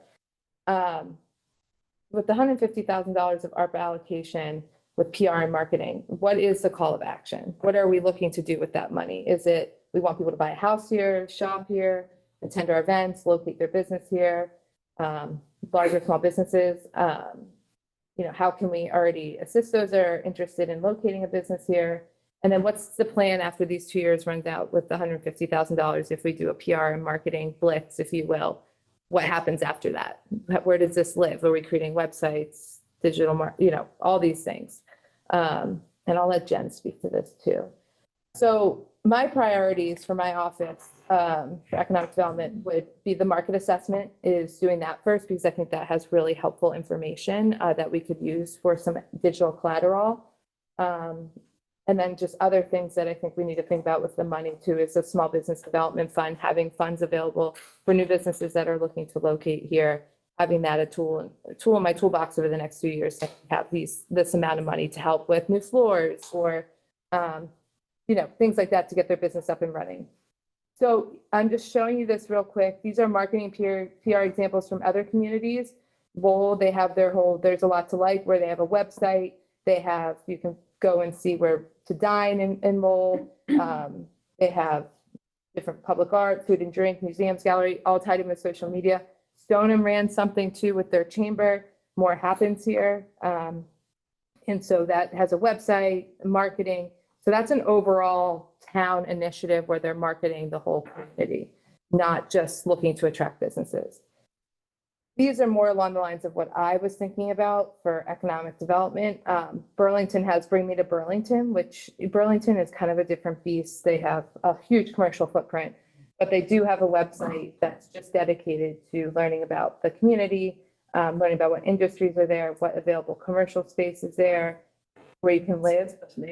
And then I keep doing Lowell because I did work there for this type of stuff. They had testimonials and things like that. So that would be more geared towards business development and attraction overall than the PR marketing of Wakefield. They're two totally different things to me. So I just need guidance from this group on what you're actually looking for. And then here you see, I've sent this to you guys. This is currently what I'm using for digital collateral. I've created it myself on the right there. Business name, what's special, town overview of Wakefield, how many new developments have happened so people know the new audience that are moving here, and things like that. So with that being said, I know we're short on time, but Jen, do you want to add anything? I just wanted, that exercise was helpful. I just sat down and chatted with her, only because I'm interested in knowing what the challenges are and how to solve for challenges. So it was just kind of an exercise in talking out, you know, I know a lot of, she'll say a lot of people are already interested in hearing how can we help the people who unfortunately are met with adversity and don't open their business here, and how can we make that come to fruition instead of just bringing in more people who might get frustrated. So I thought that was an interesting exercise to do.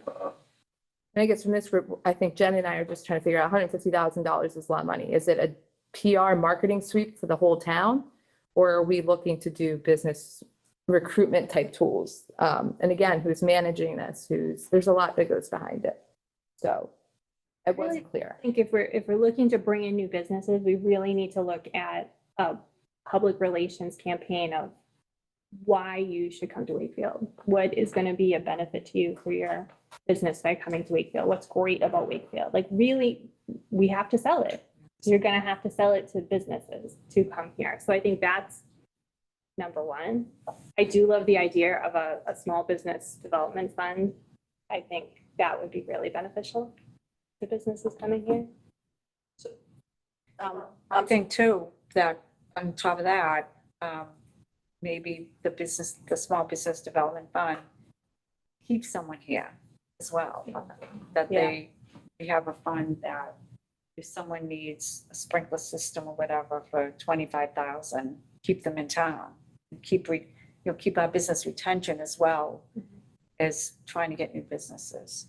So one thing I noticed when I go through the envision and vision and market assessment and all these, there's about 4 or 5 documents that are out there, that programs that have already been done here. Every single one says brand, PR, market, the town. Last time you spoke, I walked away with the thought that it's hiring up a firm, it's hiring a municipal marketing firm so that the management wouldn't be heavy on the town. I worked in PR 1,000 years ago, and it was, you get an account manager, you get a content manager, you get everybody. They do all the work, and then they meet with, maybe it's a member of the town council, yourself, maybe someone from this council, Mr. Mayo, and they present. And they say, we've come to your town, we see what you've done, here's the content, this is what we've built. And then, so 75, that was what I walked away with, is that the thought is hiring a municipal marketing firm for 2 years. And then the question of how do we manage it afterwards is valid. And I think sitting down and having a real conversation about what that looks like, because you'll have built out the infrastructure, you'll have built out all the pieces, and it really is managing the content. It really is managing, the website and all that. That's potentially, we're going to have, we have the Vogue, which has a program. We have the high school, I think, has a program. We're surrounded by colleges, Emerson's. I could really see that bringing in some folks that kind of have this as an internship or something like that to help manage it as it go forward. But the one thing I thought we walked away with was, I think we just have to be careful bringing in a PR firm. And I don't want to talk for Jen. I don't want to give Jen any extra work. But $150,000 in the PR and marketing world, hiring a firm is not going to go far. It's not going to go far at all, and it's going to be gone really, really quick. So I think we need to really think about that fact before we say we want to hire outside firm.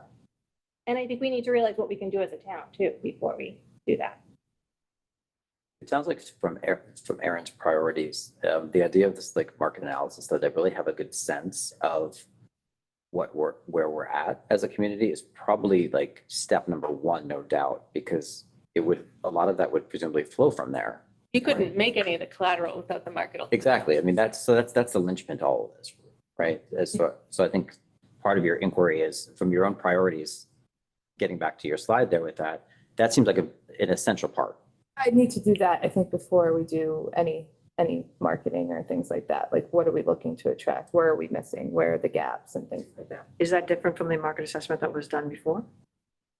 I mean, that's so old now. I think it's, Right. So we had, We yeah. talked about trying to, right, I'm saying that should be done before we sink any money into Yep. any sort of reaching out to marketing and PR. So a couple quick things. I don't know what we're like really allowed to do, but I'm coming here from like a small business perspective. Going back to like the barriers that you had listed before, like high rents, build out costs, all of that stuff.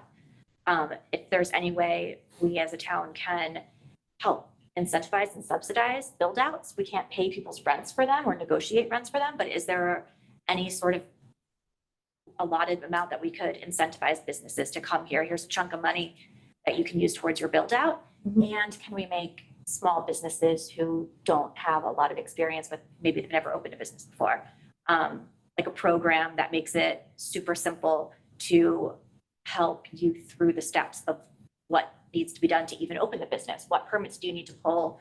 In what order? Who are the people that are going to help you through this? Because it can be very daunting. And I think if we push that, like, hey, come to Wakefield, we'll give you some money for your build out and we'll help you do it and make it really easy for you.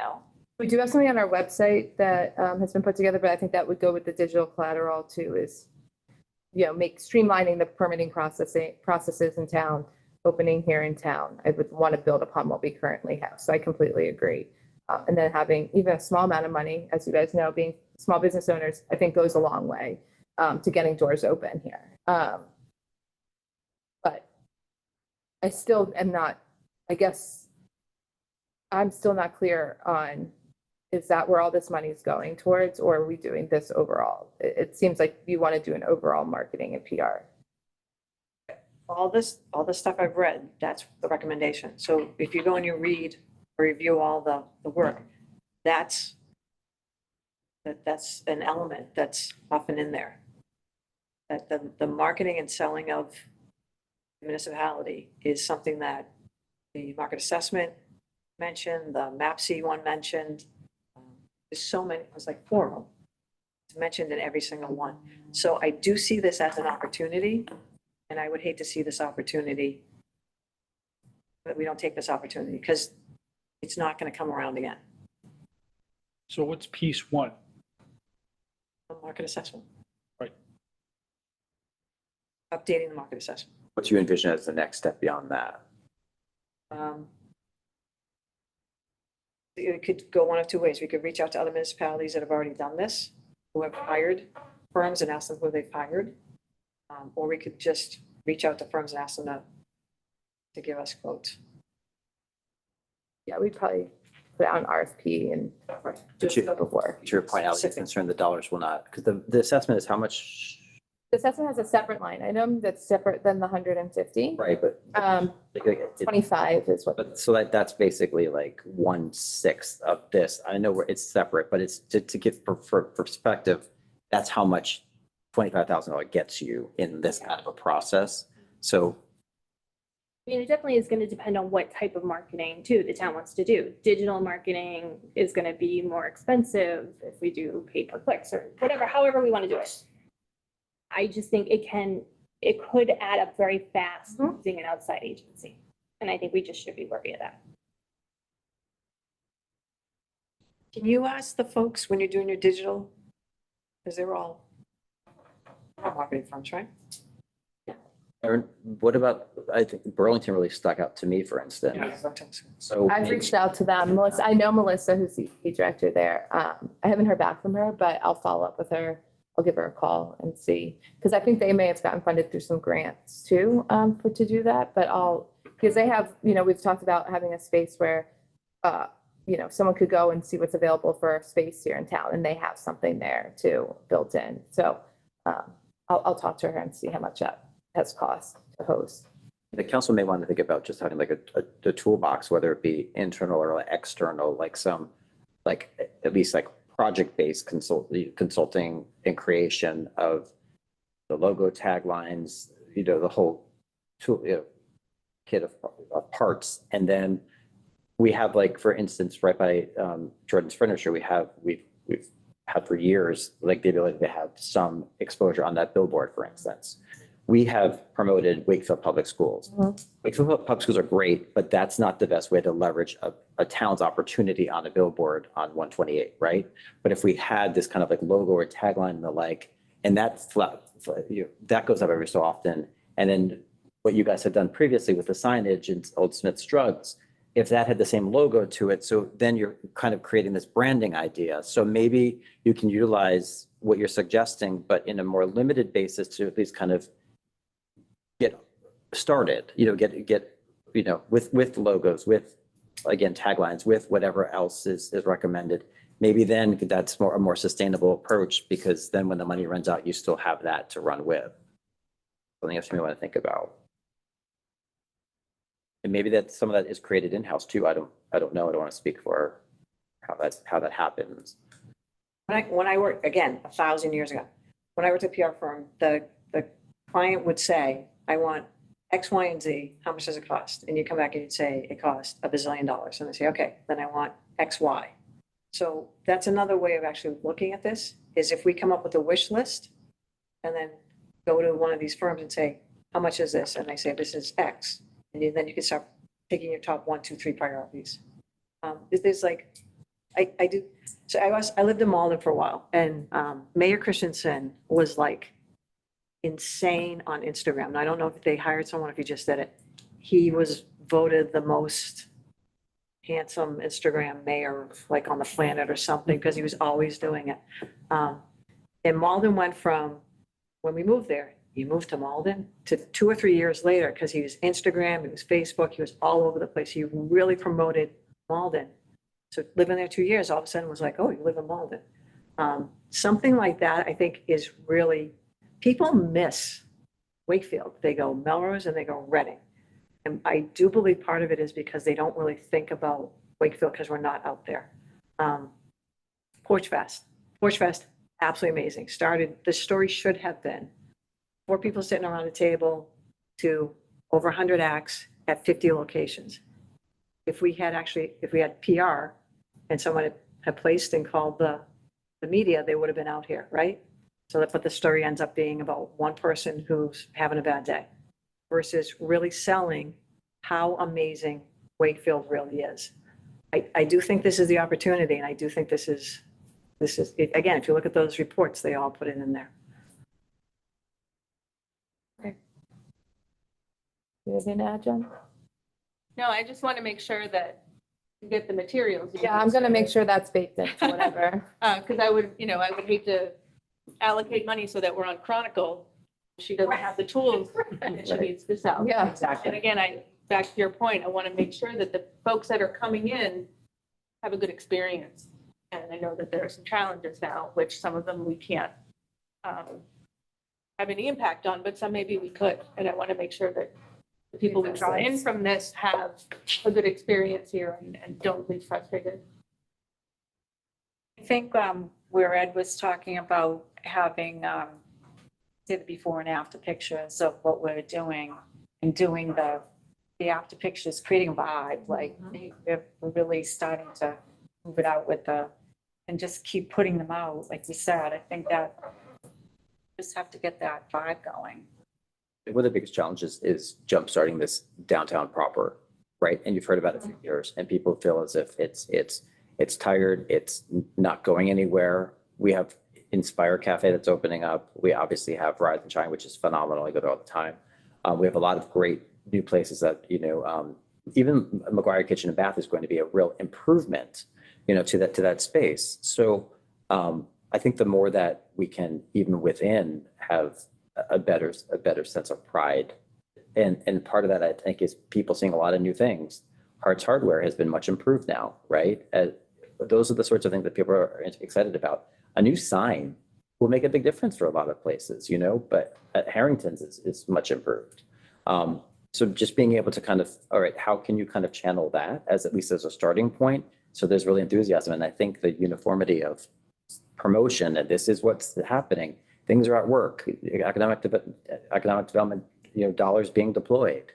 That's the kind of, I think that's the kind of energy that will kind of at least kickstart things a bit for you. Apologies for keeping you. Do you have your calendar? No, I'm good. No, I'm keep going. It's fine. It's all Do you set. have your calendar for next month? It has to be, It's 5 of 8, so would you be able to next meeting provide a sort of an overview of the Envision and where that's? no, I'm good. Keep going. I'm good. Oh, it's 8. Well, you don't want to keep going. Can I just do a quick, because I think we Yes. put it this off for months, the pop-up update. Oh, yes, yes, yes, yes. Oh, yes, yes, thank you. So that's still ongoing. We're hoping for a spring kickoff. We had to revote on the funds. There we go. There's some logistical things I'm working through right now when it comes to funding and finding space. It's kind of a top priority now that the facade and sign things have led on, the digital marketing is up and going. So we're hoping for a March, April opening, but we still have time with the money being extended till the end of 26. So I have an email drafted to realtors and property owners about any open space they may have coming available in the spring that I may not know about now. And then also reaching out to folks that currently have available space. That's my update. But I'm still in touch with the folks. And then, again, real challenges finding space, what people want to offer us for their space. But I do have an email that's drafted that will be going to realtors and brokers to hopefully get something lined up for the spring. We have a signed contract with the vendor? Not yet. No, still working on that. I need Tom to review it first. Did they come back with a different dollar amount? Because we Yes. have to, Yes. do you know what that is off the top of your head? I think it's like right at 100. Yeah. I think if you, when we get going, the before and after pictures, I think Ally and I would offer to go out and take some if you need some help. Oh, great. We can jump in and help, wherever you need it. I don't leave my office. Yeah. And with the pop-up, why some of the holdup too has been with putting out possibly an RFP. There's been with ARPA funds, with the total amount. So I'm working on that with some folks in town who are doing the ARPA funds to make sure that we're covering all our bases. I think once that gets up and going, that's going to be a huge marketing push. And Yeah, absolutely. Yeah, it was huge. Last time it was free marketing. So yeah. Thank you. That was number, any announcements? I just wanted to quickly mention, congratulations to the 4 new appointees, 2 of whom are new and staying on. Just a reminder, I know you guys started meeting in March of this year. Usually when you have reappointments, you then have reorganization around the same time. So something you should be thinking about as a council, just from leadership wise. Also, I wanted to hand this out to those in the room, and Erin, would you mind just emailing this out to everybody too? This is just, and not to be discussed tonight, but I would like if we could talk about it next meeting. This was the Economic Development Council, I'll say the overview and the detail of what this council was intended for and to do. And obviously you guys were really sidetracked by ARPA, understandably so, but you're not like you're not a money spending entity ultimately. And so as you're thinking about reconstituting and the like at next meeting, I think it'd be helpful if I could just review some of that with you, but if you could review it between now and next meeting, then I can answer any questions for you, because I think it's a good resource. And then that way you'll know kind of going forward, really what how this council was envisioned by the town council. And we have to spend the ARPA money, obviously, but we can also have discussions around kind of what our original mission was too. We don't have to just. Absolutely. No, yeah. I mean, because ARPA is kind of like fading off into the sunset. As you see, you've done your work for the most part on that. So now I think to this point, like your core functions as a council. So I'll talk about that next time if I could be added to the agenda to that piece. Because after all the ARPA funds are gone, this is really our mission. We're going to still continue in this capacity. You guys the council was not created because of ARPA funds. The ARPA funds just happened upon us, and then we happened upon allocating for business development, and then they ended up to this council. But the ARPA funds and this council had no connection whatsoever. This council was created without ARPA funds ever being envisioned. The date on this is actually June 2020. Yeah, exactly. Yeah. Yeah. That's all I had. Thank you. Thank you. Anyone else have an announcement? No. Any items not anticipated? Oh, great. Want to make a motion to adjourn? Are we meeting this summer? Oh, sorry. Does everyone have their calendars? Does this day and time, does Wednesdays at 6 still work for everybody? Yes. Annie, yes? Yep, definitely. Mhm. Rob, you gonna come in? You gonna come in December? I think I will. Awesome. Can I just suggest one thing? For your members that haven't been in attendance, I know that when in your meetings, you always ask, whether this time works.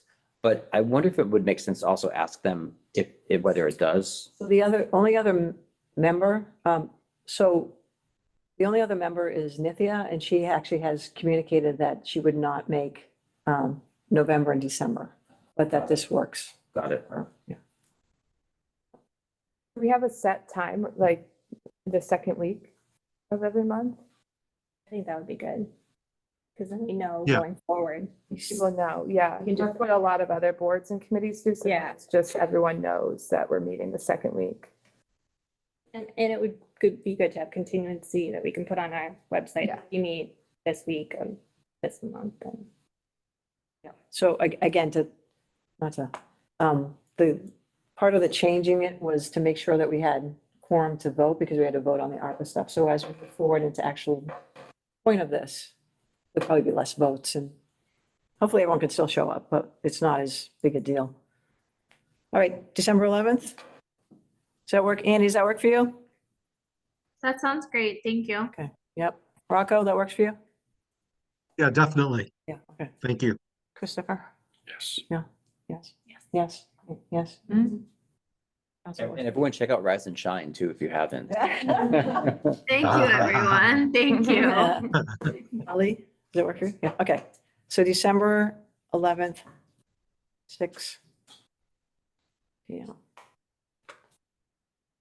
Great. Okay. Excellent. So last one, motion to adjourn? Motion to adjourn. Adjourn, second?